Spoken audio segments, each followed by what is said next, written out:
É o seguinte, eu vou falar sobre sonhos, tá? Sonhos proféticos e visões. Não esquece de dar o seu like aí, o seu like missionário, porque o seu like impulsionará essa live para mais vidas, o seu like impulsionará essa live para que mais pessoas elas possam ser alcançadas no poderoso nome do Senhor Jesus Cristo. Então, se você ama almas e você quer essa unção sobre a sua vida, sobre o seu ministério, você vai dar o like aí da honra.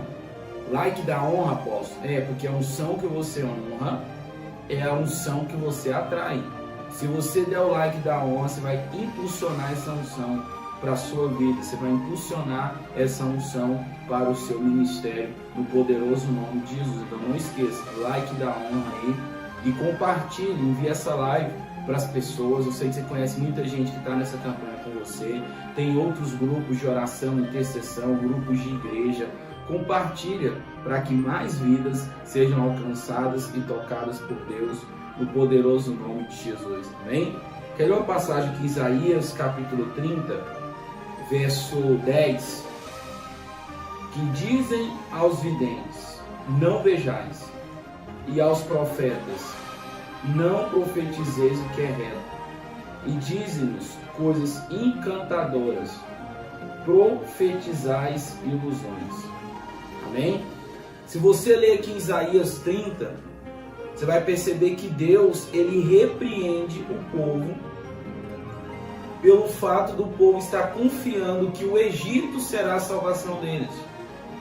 E é contraditório porque foi o Egito que um dia escravizaram eles. Agora estão voltando para pedir ajuda lá atrás.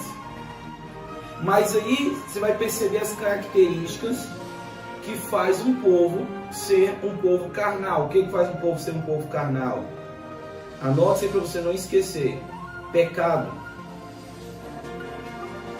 heresias, contendas, fofocas, falta de palavra de Deus, falta do mover do Espírito Santo na igreja. E nesse sentido começam a surgir os falsos profetas. Passam a surgir os falsos videntes.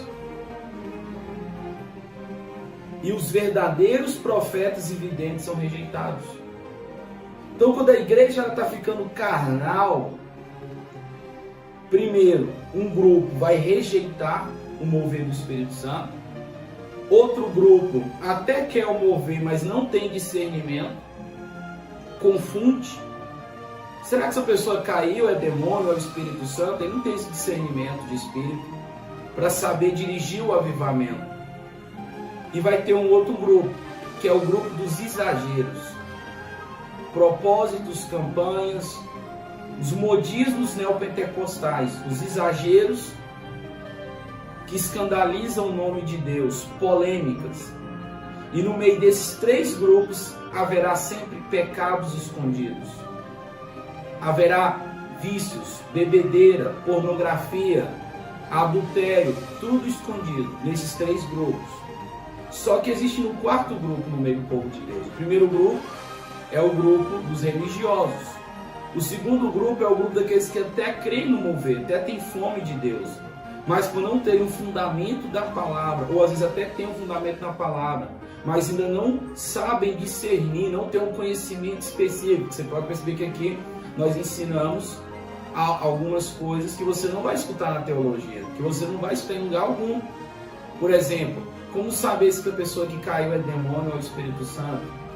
E tem esse terceiro grupo, que é o grupo dos hereges, dos falsos profetas, dos mágicos que estão disfarçados dentro da igreja. E esses três grupos são um grande empecilho do avivamento. Jesus teve que lidar com esses três grupos. O grupo dos falsos profetas, ele os denunciou. O grupo dos fanáticos, Simão era um dos fanáticos da época dos apóstolos. E o primeiro grupo, que é o grupo dos religiosos, o grupo dos que não creem, que são os sacerdotes, ou dizem crer, mas você não vê o mover de Deus na igreja deles. Eles falam que creem em cura, mas está todo mundo doente.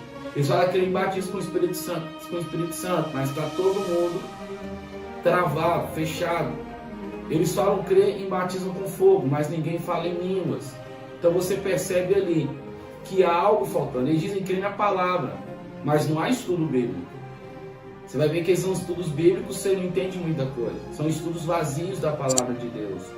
Você não compreende. Não são ensinos que vai realmente edificar a sua fé. Então esses três grupos são desafios, que existe um quarto grupo na igreja hoje. Esse quarto grupo são os grupos dos famintos por Deus. Esse quarto grupo ele ainda está amadurecendo, porque dentro desse grupo tem aqueles que estão saindo da religiosidade, tem aqueles que estão saindo do sistema do fanatismo, e tem aqueles que estão saindo do sistema dos falsos profetas. Está em transição ainda. Então esse quarto grupo ele não amadureceu ainda. E esse quarto grupo eu chamo de o grupo da teologia apostólica reformada. Então não é só questão de apóstolo, eu vou ali e vou orar por um doente. Não. Não é só questão, apóstolo, eu sou um pregador itinerante. Não. Você vai ter que mudar tudo que... Você tem que reformar aquilo que você acredita. Porque são as suas crenças que estão impedindo você de falar em línguas. São as suas crenças que estão impedindo você de ser usado por Deus. São as suas crenças que estão impedindo você de crescer ministerialmente. Por quê? Porque você cresceu numa igreja, ou você às vezes conheceu uma igreja, ou você está numa igreja que a teologia dela é contrária ao avivamento. Então você tem que trazer uma reforma dentro de você para que Deus possa te usar mais ainda. Tem uma doutrina na teologia apostólica reformada que foi algo que o Senhor me revelou, que eu chamo de doutrina da multilocação espiritual. Está lá em Efésios 2,6. Paulo diz que estamos assentados em lugares celestiais. Ou seja, estamos em vários lugares ao mesmo tempo. A Bíblia, ela dá evidências que... Porque nós pensamos assim, que nós temos um corpo. Dentro do nosso corpo nós temos uma alma. Dentro da nossa alma nós temos um espírito. Um morando dentro do outro acoplado. Assim que nós imaginamos. E não está de certa forma errado, está certo. Só que nós não temos o entendimento de como funciona o mundo espiritual. A alma estar dentro é a mesma coisa que o reino de Deus está dentro, de Jesus fala. Ou quando ele fala sobre fontes. Provérbios 4,23, Salomão fala sobre fontes. João 7,38, o Senhor fala sobre fontes. Quando você fala com a mulher samaritana, ele fala sobre poços. Segura aí. Então ali o Senhor, ele vai falar sobre reinos dentro de nós. Então a sua alma, ela não está somente dentro, ela está em algum lugar. Porque você acessa o reino de Deus é dentro. Ou seja, dentro de você tem uma porta. Jesus diz, eis que eu vejo a porta. Ah, que porta? No seu espírito existem portas, na sua alma existem portas. São 12 portões. A planta da Nova Jerusalém é a planta do seu espírito, é a planta da sua alma. Quem sabia disso aqui? Dentro de você existem reinos e existem portões de acessos. Onde que os demônios habitam? Quando os demônios possuem alguém ou habitam dentro de uma pessoa, eles acessam esses portões e moram dentro de pessoas. E eles não só acessam, eles atravessam as pessoas. Olha para você ver. Às vezes o portal do inferno está dentro de pessoas, tanto para entrar quanto para sair. Porque através daquela porta eles vão acessar reinos. Então, se nós somos filhos de Deus e já passamos por todo aquele processo de libertação, purificação, Deus está nos limpando, as nossas portas que estavam obstruídas vão abrir, as portas que eram malignas serão fechadas e abrirão as portas para a luz. E onde que o Espírito Santo mora? O Espírito Santo mora dentro dos reinos de Deus que habitam dentro de você. Olha isso. Então dentro de nós habitam reinos ruins e habitam reinos bons. Os reinos bons basicamente é o reino dos céus.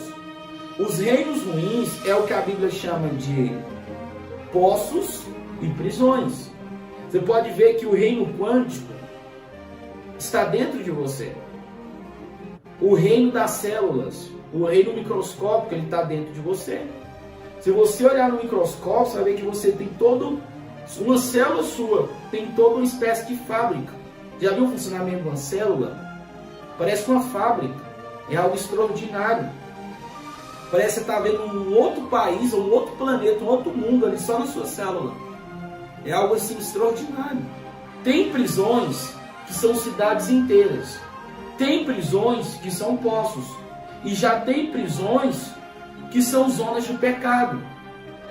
Zonas de pecado, como que é isso, apóstolo? Vou dar um exemplo. Tem, às vezes, pessoa que é viciada em pornografia. Tem alguns fragmentos da alma dela, em reinos espelhados, que está em cidades de orgias. E aquela alma dela, aquela célula da alma dele, ou dela, está ali o tempo todo praticando orgias no espírito. Apóstolo? São as regiões celestiais que Paulo fala, que estão principais, potestades, dominadores do ar. Só que as regiões dentro, regiões fora. Na verdade, toda região é dentro, porque você acessa dentro. E Satanás sempre vai querer pegar mais células da sua alma, que na verdade é a sua alma. Tá entendendo isso? Já é a sua alma. Só que não é sua alma micro. É como se fossem camadas, se vou chamar assim mais fácil, da sua alma. Gente, anjos se importam com nós. É incrível, eu acho isso legal. Não é que eles devem ser adorados. Jamais, eles não devem ser substituídos pelo Espírito Santo. Sangue de Deus tem poder. Anjo de Deus não aceita adoração, anjo de Deus não aceita vela, anjo de Deus não aceita reza, anjo de Deus não aceita que você fique querendo mais intimidade com ele que com Jesus. Ou com o Espírito Santo, não. Anjos são nossos parceiros ministeriais. E todas as vezes que você adorar Jesus, que você amar Jesus, que você amar o Espírito Santo, que você adorar Deus Pai, eles virão. Porque eles se alegram. Eles são pessoas apaixonadas em adorar a Deus. Eles são pessoas apaixonadas em adorar Jesus. E eles são pessoas apaixonadas em adorar o Espírito Santo.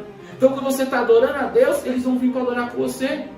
Se o seu coração é puro e você verdadeiramente ama a Deus, eles ficarão perto de você, porque eles verão você como um irmão camarada dele, que ama o pai dele, como é o seu pai, é o dele. E Deus criou os anjos, como criou você. E eles veem você como primos, que eles estão aqui para servir. Eles veem você como alguém, eu tenho que ajudar o Mateus. Eu tenho que servir o Mateus, eu sou conservo do Mateus. É assim que eles pensam. São humildes, são simples. Eles não são pessoas, eu quero que você... Não, eu estou aqui para ser... E outra, se você começa a dar muito mais atenção para eles do que para Deus, eles ficam um tempo longe. Eles não aparecem mais, eles não falam mais com você, porque eles não gostam que você dê mais atenção do que ao Espírito Santo.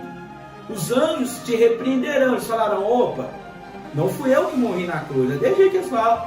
Não fui eu que derramei meu sangue, foi Jesus. Você tem que adorar Jesus. Jesus, adore a Ele, não adore a nós. Então eles não gostam que você troque eles, Deus por eles. Não. Se você fizer, você está pecando, você vai afastar os anjos de você. Essa é a verdade. Anjo que é anjo de Deus, ele não aceita de forma alguma idolatria, adoração e nenhum tipo de admiração exagerada. Nada disso. Então, para mim, anjo nada mais é que um amigo, parceiro de ministério. É isso, tá bom? Então, vou orar agora por você. Pega o pão aí, a água da revelação. Pai, em nome de Jesus, eu quero pedir ao Senhor, meu Pai. Pai, quando teu filho comer do pão e beber da água, ele venha te renovo. E os demônios não venham suportar, Pai, ficar perto dele. Em nome de Jesus, pode comer do pão e da água. Coma do pão e beba da água. Pega agora a pedra. Pai, coloca a pedra no seu coração. Senhor, nós destruímos agora todo o coração de pedra. Senhor, dê uma nova alma para essa pessoa. Converta, Senhor, o coração de pedra, meu Pai, em coração de carne. E renova, meu Deus, as forças dessa pessoa. Renova as forças dela, Pai. Nós decretamos e profetizamos em nome do Senhor Jesus. Receba seu milagre em nome do Pai, do Filho e do Espírito Santo. Gente, Deus abençoe vocês. Vehu e ele seyat.